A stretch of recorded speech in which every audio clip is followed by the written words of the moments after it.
Welcome to Overtime, the podcast, proudly sponsored by Watchpoint. James, how's it going? I'm doing very, very well. I'm a little bit excited about tonight's recording. We've got a very special guest to come on board with us. Definitely. I am very excited as well. This has been, feels like a little while in the making, and I'm so happy to introduce none other than Nicholas Bowman-Scargill, the managing director of Bristol's finest, Fears Watch Company. So Nicholas is responsible for the re-establishment of Britain's oldest watch companies, one of Britain's oldest watch companies. And it was originally founded by his great-great-grandfather, Edwin Fears, in 1846.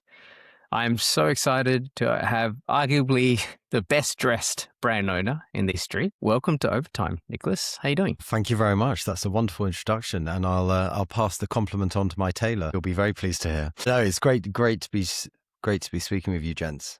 Thank you for having me on. I feel slightly underdressed, I have to admit. I should have put something better on. Fantastic. Well, thank you so much. We really appreciate your time. I know you're a busy man. We just spoke about how you have meetings back to back to back. So really appreciate you taking your time to come on the podcast and to share, yourself, the brand, to our audience, the guys down under. And we'll definitely appreciate that. So thank you very much. So before we get on with the podcast, we always do wrist checks. So as our guest, Nicholas, what have you got on your wrist today? Well, I've just realized as you said that we do a wrist check. I'm currently wearing a pre-production sample of a watch not launching until September. So all I can say is it's a new complicated Fears in the works, but I can't actually reveal more than that. This is always the thing. I always end up finding that what I'm wearing on my wrist, I can't really show people. So I probably should have thought about that better, but yeah, so it's a sample of something new coming in the summertime. That's fantastic.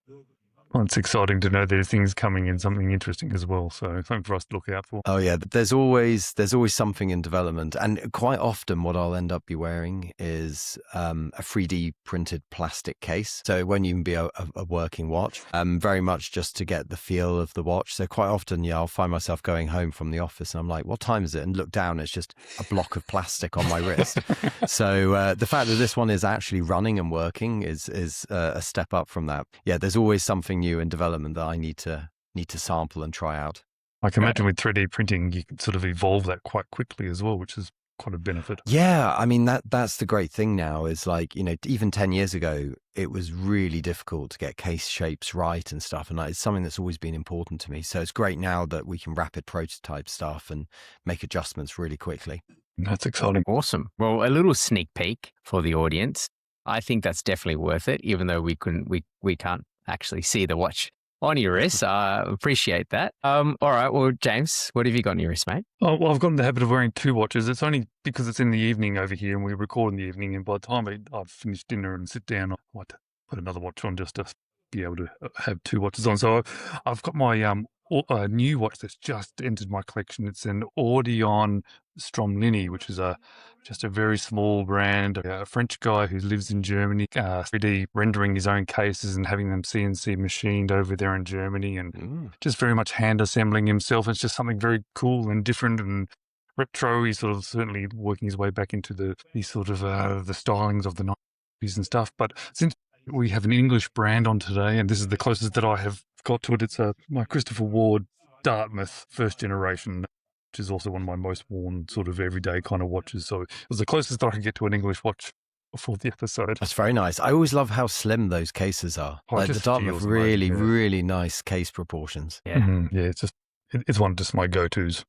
What about you, Parker? You're be quite interested to know what you're wearing tonight. So for the episode, I borrowed my best mate's watch, the Fears Redcliff 39.5 in the black dial. Yeah, I've had the pleasure of borrowing it for the last day or so, and I will have it for the week, and I'm thoroughly enjoying it. It is such a beautiful watch. I don't know if it's coming into focus. There we go, folks. If I can clip this, I will. It is such a stunning watch. It's just impeccably finished. It wears so well on my wrist as well. I know I have a small wrist, so I'm very careful with the proportions and what I want to wear. And yeah, and this one's it's got a bit of a story, I guess. My friend wanted this, and I think he reached out to you guys because it was sold out everywhere. Is there any chance that you might have one of these somewhere in the back of the warehouse or something?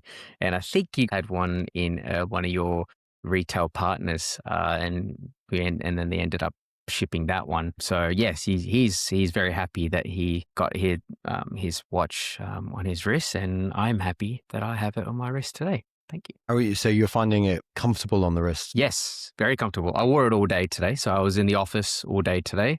I got a compliment or two as well, so I must add. That's what we like. Yeah, it's just a classic design, I guess. It's a steel sports watch done really well, and a Garda done really well. So yeah, I can't really pick any faults in it. And I've been, so it's been day one of me wearing it all day. So I have a couple more days of enjoying it. So I will enjoy it to its fullest. Fantastic. Well, I have to say, it's always important to me about, like, I have quite small wrists. So for me, I always like a watch to have a good proportion. Like it's got to be comfortable. It's got to have a good balance. And so, yeah, it's always nice when people say like how much they enjoy wearing it, how comfortable it is. It's like, okay, good. We did our job well in Bristol. Definitely. Awesome. All right. Well, wrist checks out of the way. Let's get into some questions. Got a couple of questions here, but before we sort of get into the real nitty gritty of the brand and everything else, myself, James, and the audience, we want to know a little bit more about yourself. Where are you from?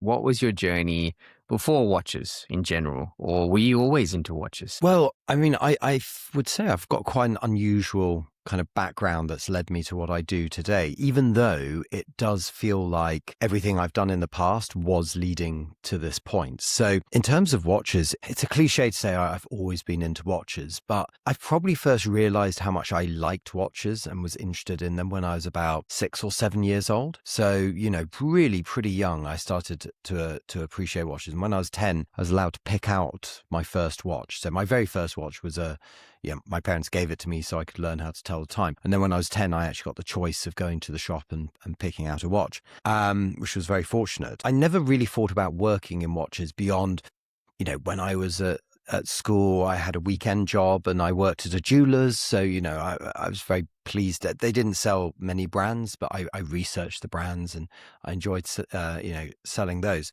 But really, it was when I was at university, I kind of was starting my watch journey proper, I would say.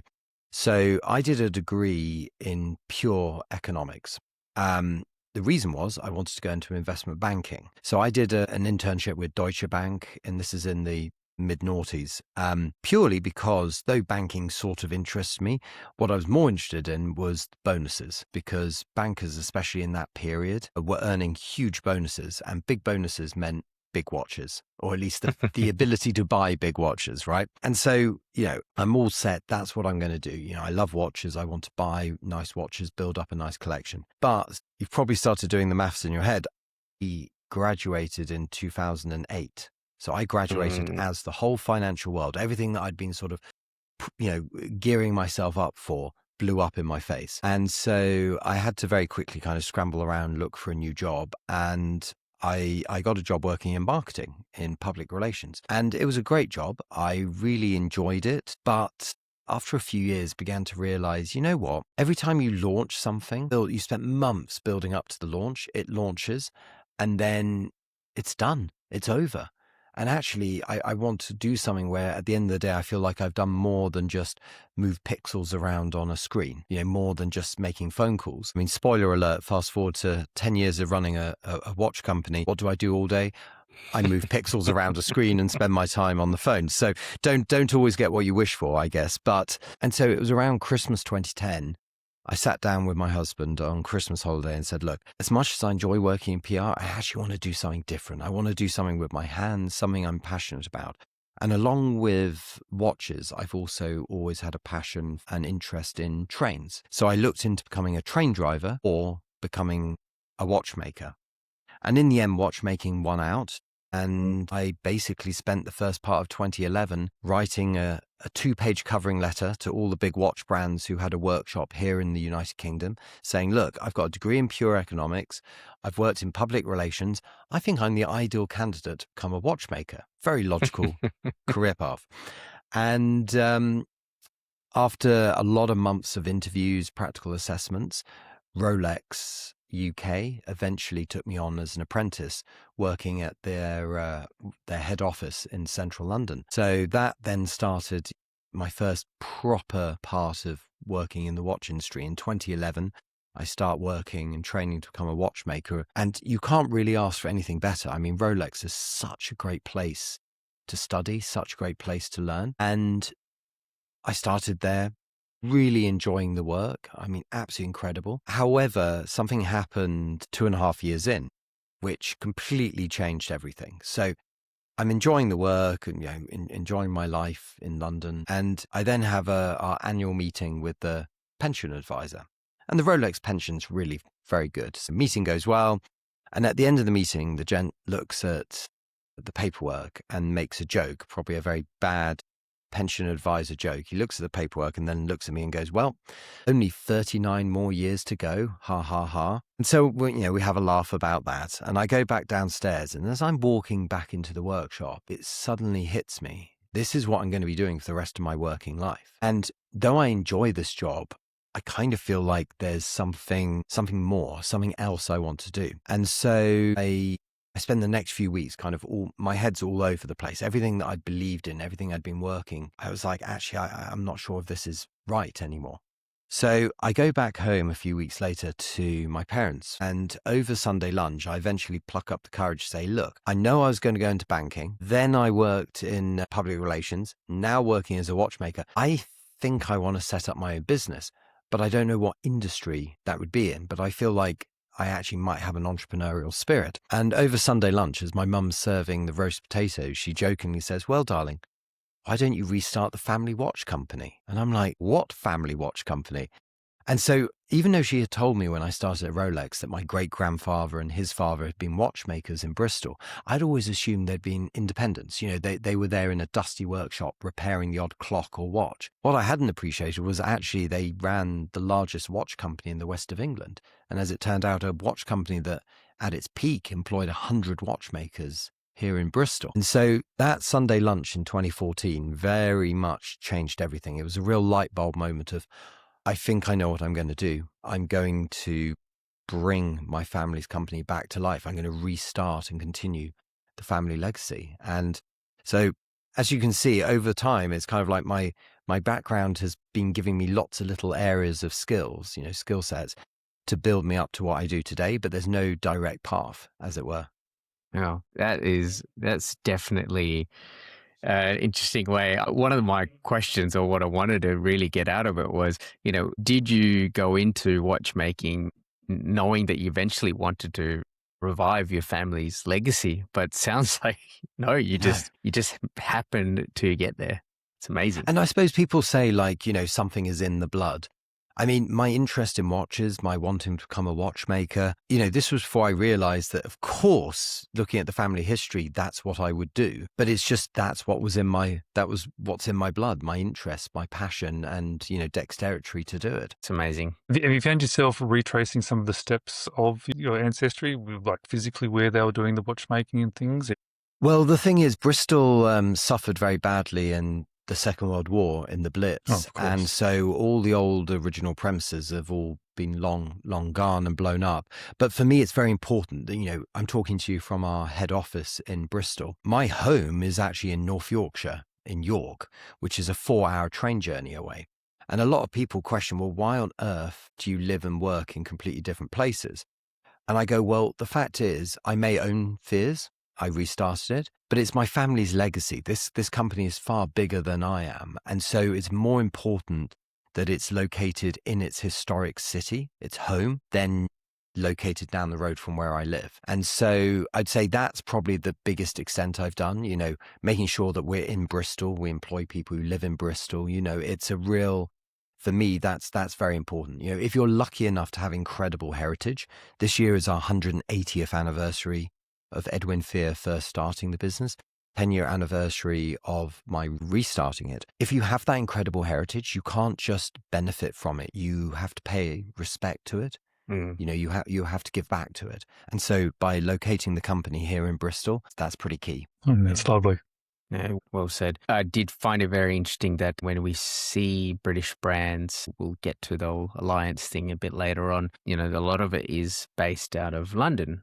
I guess in a world view sense, London is, you know, headquarters. London is where everything is. So I think it's awesome that you're keeping true Bristol as, you know, as they. I mean, one thing I'll say, it's interesting you say that. Yeah. The assumption would be London. The growing epicenter of British watchmaking is actually out west. So in 2021, the newly formed Alliance of British Watch and Clockmakers, of which Fears and myself are one of the founding members, did a bellwether report to basically see what was the state of the industry. And one of the interesting things they found was that the west of England had the highest density of watch companies. And for me, it's one of my sort of personal and professional missions, to basically make Bristol the equivalent of like the Le Chaux de Fonds, Geneva, the Vallée de Joux, you know, to make it this like epicenter. Because as our industry continues to grow and thrive, it's very important that we have a center, because that's where future manufacturers will base themselves and locate themselves. And so, yeah, it's interesting that people at first may think it's London, but actually it really isn't. There's not many companies there. That is very interesting. Yeah, it does make sense. It's very much a city, as opposed to, I guess, having, I'm not sure how the space, you know, is for having more industrial sort of areas or having manufacturing areas within London. Is it set up that way in Bristol, where you have space to have manufacturers of different components within Bristol? The space certainly exists for that in the future. I think it's an important thing to bear in mind. Like, there isn't yet real manufacturing in the UK. That will come in time, but for the time being, it's not really here. When the time is right, already, you know, there's good number of watch brands here, so there's already a good client base or potential client base. But it's going to be a few years before we really have a proper manufacturing base in the UK. And it's good to see the alliance form and get together and be, you know, like you said, start this now and for the future. Yep. So I'm quite keen, because you're not just starting a brand new brand. Obviously, you're reaching back into not just your family history, but also the history of the brand and the designs of the brand. So you've now got the opportunity to reuse or revamp or look back or be inspired by previous designs. And you can certainly see when you look at some of the information you've got online and things you can search by, and searching just the older style and the vintage Fears, that there is certainly that design language is being used. I have to say, and I'm saying all this because I just love the K shape of the Brunswick. So I'm sort of working my way around into, you can sort of see from the 30s there was a sort of a squarer shaped sort of case, which is sort of there's maybe some inspiration used. But can you tell me a little bit more about the Brunswick case, and then how you're utilising the sort of the designs from the history of the brand? Certainly. So the thing with our Brunswick, which is actually the second model we launched after the restart. The first one was Redcliff, which is a round case named after Redcliffe Street, which is where Edwin Fear started the business. Brunswick is named after Brunswick Square in the northern part of Bristol, where Fears had its export division. So, you know, we try and, do I put this right? We have this incredible heritage, but we don't want to trade off it too much. But when it came to the Brunswick, I've always loved cushion case watches. I think there's something very inherently elegant about them. As we've been acquiring watches for the archive, we were finding these beautiful cushion case Fears watches from the 20s and 30s. And so it was very much like, okay, this is something which we have authority to do. You know, our first cushion case watch was made 12 years before Panerai. So I always find it quite interesting. Occasionally there'll be a comment online where someone goes like, this just looks like a Panerai, and it's like, well, no, a Panerai looks like a Fears. Let's get which way round correct. So I love the cushion case, but for me, I want something that's always rounded. You know, it's got to have a very smooth bezel. You know, if you look at a Brunswick, except for the flat sapphire crystal on the case back, every single surface has at least one radius. And so that's very important to me. Like, it's a very rounded watch. It's very organic in shape and feel. It's also interesting because a cushion case wears very differently to a round watch. A round watch is, well, a 40 mil round watch. Most people know how that wears. 38 mil cushion case actually has the same amount of metal, the same wrist presence as a 40 round watch, but without the bulk. So they wear very, very different between a cushion and a round case. Yeah, I love it. And as you say, there's a certain feel to that sort of design, or a cushion case on your wrist as well, which is really, I always describe it as it's almost soft. And I know it's steel, so that's maybe it's a bit hard to No, but it very much feels like someone's taken a soft cushion and turned it into steel. Carry on with the design questions. I've got this Redcliff 9.5, and which is just beautiful. Like I said in the opening, it's just it's cohesive, beautifully finished. Yeah. And there's a lot of little details, such as the typography and the handset, which I can see from looking at the catalog. There's consistency there, which I think this makes it, uniquely your brand. Was it important to try and get the typography and the handset to bring in a consistent design language as well going forward, even though you're still, I guess, borrowing from the past? It was important to set, this is Fears going forward. So since I restarted Fears, I've been very, very keen not just to recreate the past. That would be the easy thing. Back in 2016, when I brought the company back to life, the obvious thing would have been to just create vintage watches, vintage style watches inspired by the archive. Instead, I wanted to do something a little more clever. And that was basically when the Fears closed in 1976. Let's imagine it didn't close. What would it be making today? And so what that means is looking at the archive, but looking at what the DNA is. What was the common line from the 1920s through to the 1960s, say? And you realize there's certain things. Proportion, the shape of the hands. So Fears has what we call the pipette hands, which are very long and slim, but with a very graceful tip at the end. And then also typography.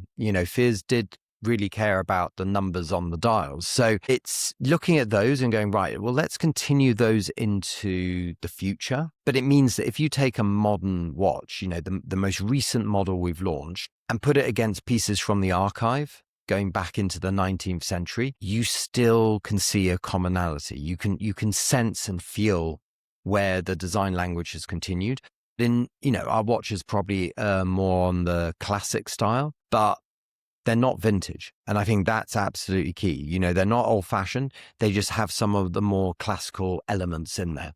And I just have to ask, because it just came to my mind as well, it's like you're rebuying some of the old watches, trying to look out there to try and bring some back into the business itself, looking for some vintage watches on the market? So yeah, when I'm at the point of restarting my family's watch company, there was paperwork, but there were no physical watches. So members of the family had paperwork, which they kindly donated, but I had to basically go on eBay and find and acquire actual physical watches. And it took a while before I found some that really began to give me inspiration. The watches, I was like, this is what a Fears watch used to be. Elegant, understated, and accessible. Now, nothing Fears makes is cheap, so we have to take that as a starting point. But Fears always historically made watches that were priced in that sort of 1 to 1.5 months of the average salary. And that's kind of what Fears does today. We make high quality watches, but very much at a price point that is aspirational, but also achievable, which I think is important because I'm sure we're all aware that the price of some watches from brands is just going up and up and up. And it hits a point where you go, however good this is, I don't have a chance in getting it. Whereas I think, I like it when we see this in our client base. Some people will buy a watch because, it's very inexpensive to them. Whereas for others, they'll spend over a year or two saving up to buy it. That's what I did when I bought my first watches. So, it's it's good now to look at the archive and realize, we have hundreds and hundreds of watches and we're still getting new pieces. But yeah, it's something that very much we've had to rebuild from scratch. And have any of those ended up being into your own personal collection? No, any that I personally had acquired or purchased were donated to donated to a company's archive. And we do get people who donate watches. We don't just buy them. Sometimes people will want to donate them, That's which I nice. find really interesting. But what's also nice is the stories. So we had a watch which we acquired, and the lady explained that it had been her father's watch and he had bought it in the 60s in Bristol, just before he then went out to Oman to become a professional diver.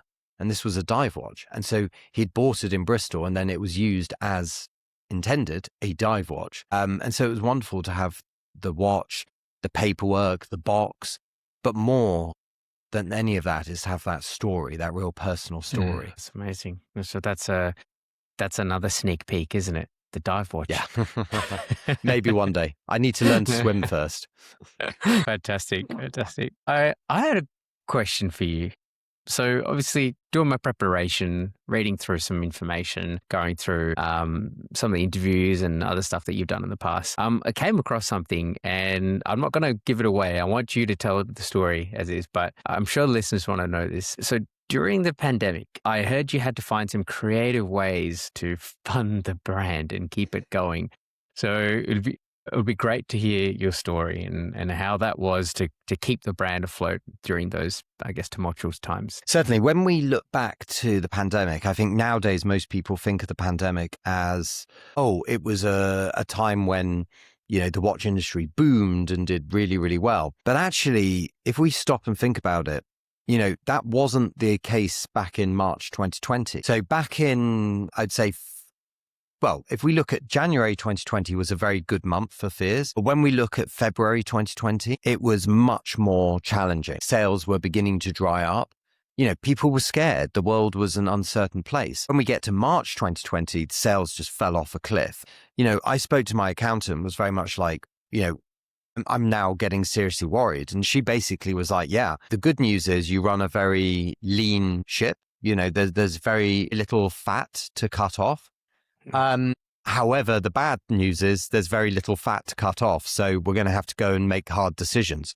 So we started going through and realized quickly that the biggest cost the company had was payroll, as it is for many a business. So her advice was like, well, just make your small team redundant. And I was like, I don't really feel good about doing that because, we're a family run business. Also, everyone is scared about what's going on. The last thing people need to worry about is their job. So I was adamant that was not going to be something we would do.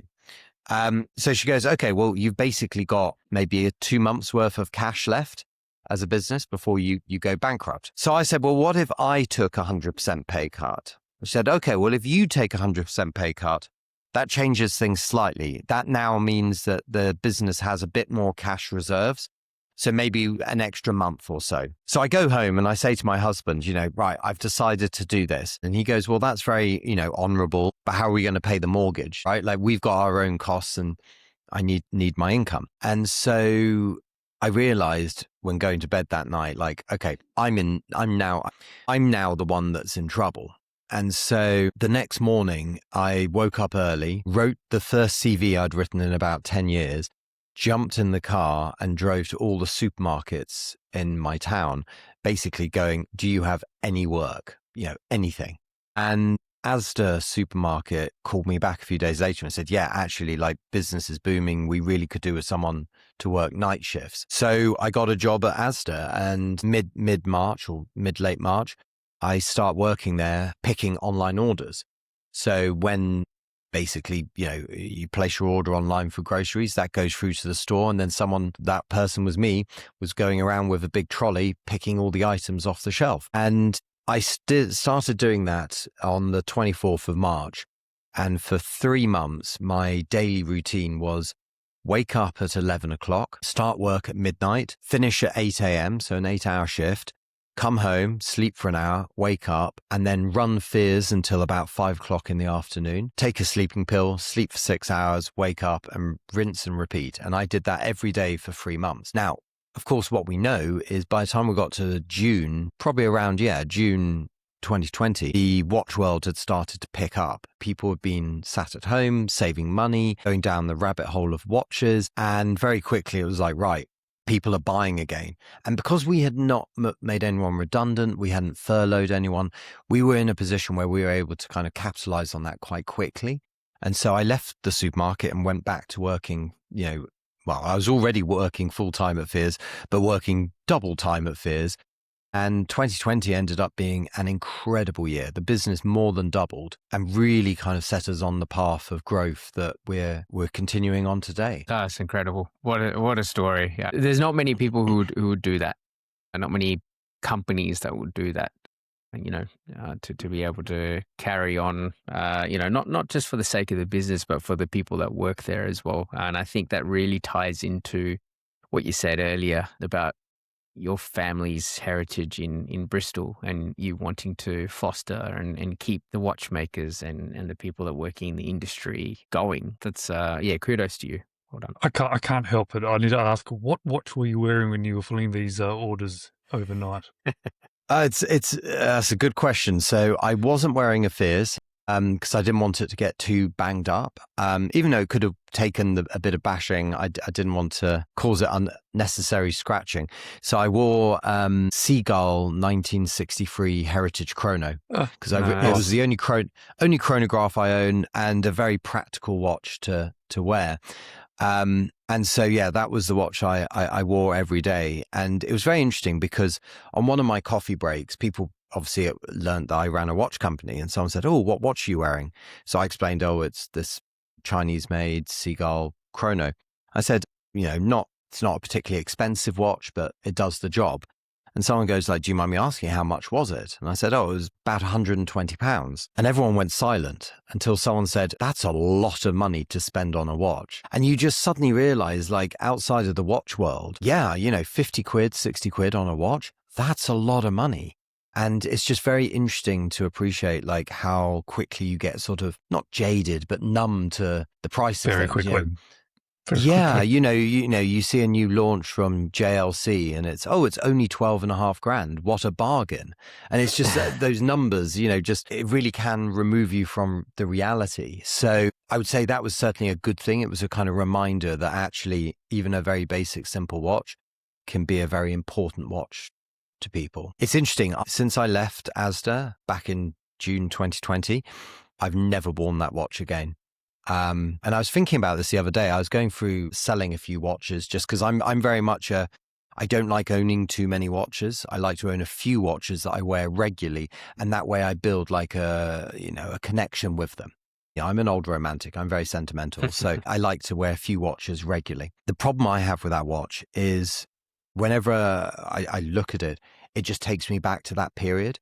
And even though I am very, I'm glad that I did it. I rolled up my sleeves. I saved my family's business. It's also quite a dark period. The pandemic, those days, I look back on it now and it's like, with hindsight, it's like, yeah, well, that was one of the best things I ever did. At the time, I thought this could end up being my full-time job, right? Because the business could still go under and, it's interesting how sentimental and watches can be and how it links to certain memories. 100%. I'm finding it even more and more important about why they join my collection and stay with my collection is that attachment sentimentality of it. Yeah, absolutely. Absolutely.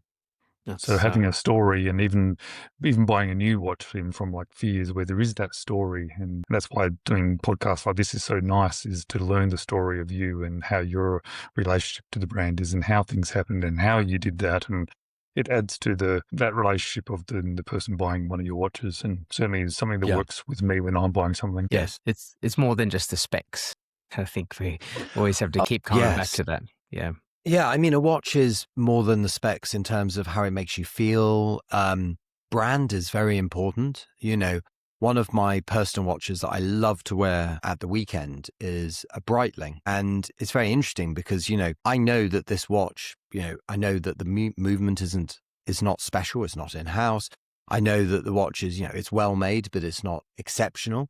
But I love that watch so much. Every time I put it on, it just brings me so much pleasure. And you realize the power of that. Like, that's something that you can't put a price on. It's not something, that could be determined by a spec table. Absolutely. So let's talk now the Redcliff Pastel, which is your latest release. Super fun, colorful twist of what I've got on. my wrist Yes. right now. How did that launch go? Where did you think of, let's do this. Let's bring this vibrant colors. How did you get to that decision? So if we go back 12 months, Fears had just launched a collaboration with Studio Underdog. And I'm very good friends with Richard Bentz, the founder of Studio Underdog. And those watches we made last year in 2025, the cocktail series, those collaborations were really fun. They were very bright. Studio Underdog's known for its bright colors and, very, very exciting. And Fears is much more classic and restrained. And it's safe to say a bit of the Studio Underdog rubbed off on us. I realized that actually I like wearing pastel colors, whether it's a polo shirt or a tie or something like that. And I realized that actually these colors could work very well on a Fears because they're still elegant. They're still sophisticated. Don't get me wrong. They're fun. They're summery, but they still have a level of refinement that is right for a Fears watch. I also like the fact that, when you think of pastel, everyone thinks of the color, whereas my mum does art and she creates beautiful pieces of art. And so growing up, I was always very aware of pastels as being an art medium, with that sort of chalky texture. And, I really was like, let's not just recreate colors, let's recreate texture as well. And that's very much what the pastel series has. If you have them on their complementary straps, they're I'd say a real summer watch. Whereas if you put them on a bracelet, suddenly they can be worn with a dress cuff. They're a bit more formal. And I think that's really nice, as they really show the versatility of a Fears watch. Yeah, they're absolutely beautiful, beautiful colors. We're going to leave all the links in the show notes. Go check it out. So it is very versatile, like you say. It's not just the colors. Even the outer track, the minute track as well, has these contour lines that run all around, and just adds a little bit more to it, along with the texture on the dial. Thank you. Yeah, I'm very proud of them. They're our new sort of entry point. But I think, Fears is 10 years since it restarted. We're very confident with our design DNA and what the company's about. And therefore, it allows us to kind of stretch and do things a little outside of our normal wheelhouse. I mean, alongside the 3 new pastel dials, we also have 2 new Pilot's watches. And, very, very different, much sportier, much, larger case. Very, very different look and feel to the pastels. But I like the fact that when you look at both, you can tell straight away they're Fears watches. Yeah, 100%. It's still the Brunswick case as well, right? In the Pilot's watches. Yeah. Yeah. Yes. Yeah. Yep, and it works really well in this Pilot configuration. Not sure if you can see that, James. I reckon this is right up your alley. I do like a Pilot, but I have to admit, even with the Brunswick case, that I am drawn, well, firstly to the Aurora. That dial is magical, but then also the jump hour does look good in that case because it gives it another element to it that is quite fun and interesting, and then you got so many varieties as well, which is lovely. Yeah, I think I appreciate that because it is something about like trying to create different styles of watches, but it's very important to me always that if you look at a Fears and you remove the name Fears from the dial, the watch on its own should A, be distinctive enough that a watch enthusiast or collector can ascertain what it is, but B, it should also be like beautiful. I think making beautiful watches, it's something our designer Lee talks to me a lot about. It's like very few brands make beautiful watches. They may make elegant watches, they may make watches that are, very tool focused, very functional, but beauty in a watch is pretty rare. Yeah, you're right. They're very artistically beautiful watches, but then it feels very niche. But just to be elegant beauty, that is a hard balance sometimes. Yes. I never thought about it that way. Well put. So we talked about your newest releases. Can you give us a little bit of a flavor of, I know you've sort of dropped some hints here and there, but is there anything that you can say to our audience from what's coming up? Only that this is a big year for us. It's a big celebration. So we've got all kinds of different things, which we've launched, a lot of watches already this year. We have more coming out later in the year. The key thing is these launches are core collection. We're very much moving away from limited runs or collaborations or special editions and very much focusing just on the core. I would say looking for the rest of the year, we've got some very very elegant, dressy watches. We've also got some very sporty watches. So it's a real mix. I think when we get to December 2026, it will be a case of looking back and going, yeah, I like to think I've done my family proud with the year of celebration we've had. Looking forward to that. From watching the progression of your brand and the different models and what's happened, I definitely think you've achieved that. Thank you. Thank you very much. You did say something quite interesting just then about moving away from collaborations, because obviously you've had the big one with Studio Underdog. We've had the 3 different models, which is the Gimlet, Manhattan, and Mimosa. Mimosa. And we were just, I think James sent me a link to it about before. Ooh, there's one up for sale. And when people are asking ask the price second hand of your watches, you've done something right. Yeah. Right. And you said you're moving away from them. Obviously, they were very successful, right? They were launched in British Watchmakers Day. There was, I've seen the photos, the videos of people lining up the entire time of the fair. They were lining up just to get the watch. It's huge. And you've also had more, I guess, Garrick, who are a bit more high-end, elevated as well, and some other collaborations as well. So I do find it interesting that you say, no, actually, we're going to move away from that. Is that going to be a temporary thing, or is that going to, so you can focus on your core collection? No, I mean, we've been doing fewer and fewer projects over the years so that we can invest more and focus more on the core. We will probably always do some kind of collaboration, but I think when we did our first ones back in 2022 with a retailer, it was still very new to do a collaboration, whereas nowadays it's not. So, for example, with our jump hour, in January 2023, we were one of the very first brands outside of truly high horology to do a jump hour, making it accessible. And you suddenly realize, here we are over 3 years later, 3.5 years later, jump hours are everywhere. Everyone is now doing a jump hour, which means that our China Blue jump hour that we launched last month in April is the final core jump hour that we'll make. So probably around the end of this year, we will be discontinuing the jump hour. And a lot of people go, well, that's crazy. Does it not sell? I say, no, it sells incredibly well. But it's important that you don't get pigeonholed. And, I don't want to end up in a position where we have a core watch that people don't want to buy. They're not interested because it's got dull or boring in their eyes. So, yeah, for me, it is always about trying to move the needle forward, as it were. Very interesting. It's a great viewpoint, not just looking at sales, but also brand identity as well. It's important. Absolutely. I have one more question before we get to the something interesting section. We mentioned the alliance of British watchmakers and clockmakers, and you are one of the founding members. I mean, how important was it for you to get involved in this and to be one of the founding members?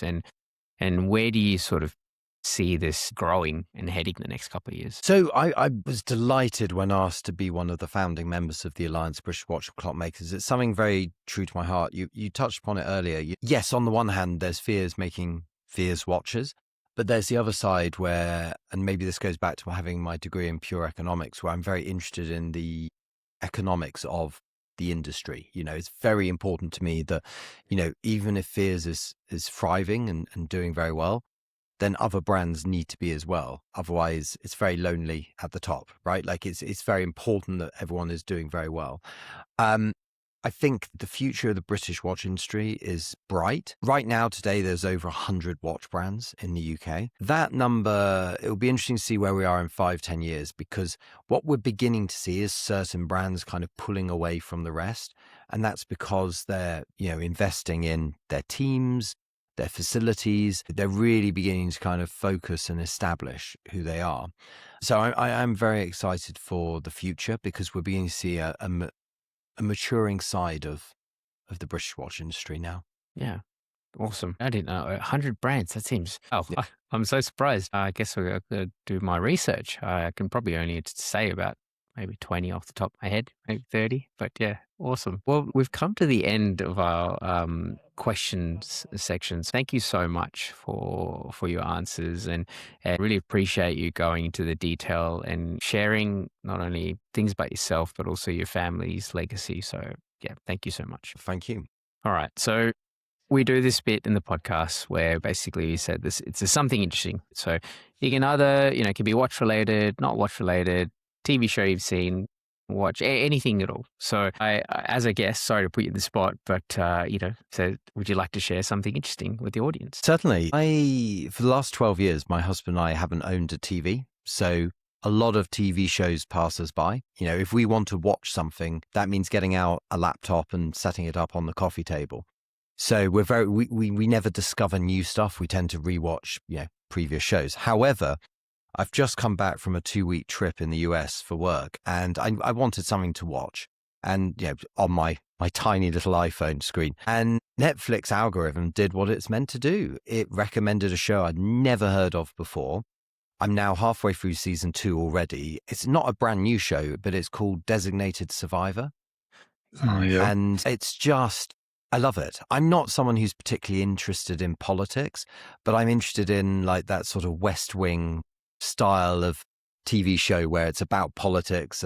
And I really like the premise. So Designated Survivor is about a chap who is quite a lowly Secretary of Housing in the US government. And when they have the State of Union address, he is the designated survivor. So he doesn't attend in person because if something happens, it's not a spoiler alert, but in the first few minutes, that thing happens, which is the Capitol building blowing up and killing the government and the executive branch and Congress. You need to have someone who is the designated survivor, who is the person who would survive such an event and then can become president. And he's beyond the underdog, right? Like this guy is more a professor than a politician. And suddenly this very unassuming guy is thrown into the spotlight as the new president of the US. And so it's all about like how he copes with that, how he deals with that. And there's something about the show I really like. I think they've got great actors, very relatable characters actually. And yeah, I'm halfway through season 2. So probably give me a couple of weekends and I'll have finished the whole thing. I remember watching that show. It's an awesome show. I remember. Grabs you really quickly in the first episode, just grabs you. It's like, oh, this is an interesting premise. Yeah. I remember saying something like Tom Kirkman for president. That was like my little tagline that I put out on Facebook or whatever it was back in the day after watching it. I still remember that. Oh yeah, great show. Of course, I will leave a link so people can go check it out if you haven't already. I'm always finding new shows to watch, even if it's 10 years after. Great little recommendation. Thank you. James, what's your... I've got a TV show as well, actually. And it's partly because I just finished the last episode today, but also it ties in because it's an English show and it's quirky and it's really funny. And I just randomly clicked on it and it's called Small Profits. And I doubt it's a well-known thing. It's about this guy working at a hardware store and he's visiting his father in a retirement home type thing. And his girlfriend went missing years before. And his father said to him through his sort of loss of memory, said, well, why don't you grow the homunculi? And what is a homunculi? Well, apparently it's a little creature that tells you answers to truths. And so it's a little bit quirky, a little bit weird, but really funny. And it's only got 6 episodes. I think there might be a second season hopefully coming, but it's very subtle and very funny. Interesting. Yeah. Okay. I don't know if that was a very good description of the show, but... it's definitely not like a sci-fi fantasy thing, but I laughed out loud many times. Nice. Okay. I've not heard of it, but I'll definitely leave a link in the show notes and I'll go check it out myself as well. I'll wrap it up with something that's not a TV show. So I think a couple of episodes, actually no, I haven't released that episode, but a couple of recordings ago mentioned that just went to go watch the Michael Jackson biopic with my son. We had a great time. And that's just kickstarted a whole, he's now listening to Michael Jackson and he's trying to do all these moves dancing. And then I joined in with him. So it's been great. We're having a good bonding time and I'm really enjoying this. So his birthday's just gone and I thought, what should we get him, apart from the toys and everything else that he gets. But it'd be cool if we go watch the musical because it just happens to be that MJ the Musical is touring Australia. I actually saw an ad for it last year sometime when I was over east in Brisbane. Anyway, we're going to go in a couple of days. So I'm really looking forward to it. I heard that it's a great time. It's a musical focused around the Dangerous tour, maybe, but I'm not really sure. So I haven't really looked into it too much. I don't want to know a lot. I mean, I kind of understand that it is going to be Michael Jackson's musical, so Yeah. it's going to be about, the songs and everything else. And yeah, so I'm looking forward to that one. That'd be That good. sounds I great. didn't know they were in town. Yeah, I wouldn't mind seeing that too. Yeah, Crown Theatre. So yeah, I'll leave a link to show notes. And yeah, if anyone wants to go check it out, you should. Cool. All right. Well, that's it. We've come to the end of the show. So again, thank you so much for your time. You are a busy man and really appreciate that you've taken your time to have a chat with us today. And I hope you had a good time chatting with us as well. Thank you. And until next time. Thank you so much for taking time out of your day. No, thank you very much for having me. It's been great chatting with you. Awesome. All right. Well, if there's nothing else, we'll leave it right there. Cheers.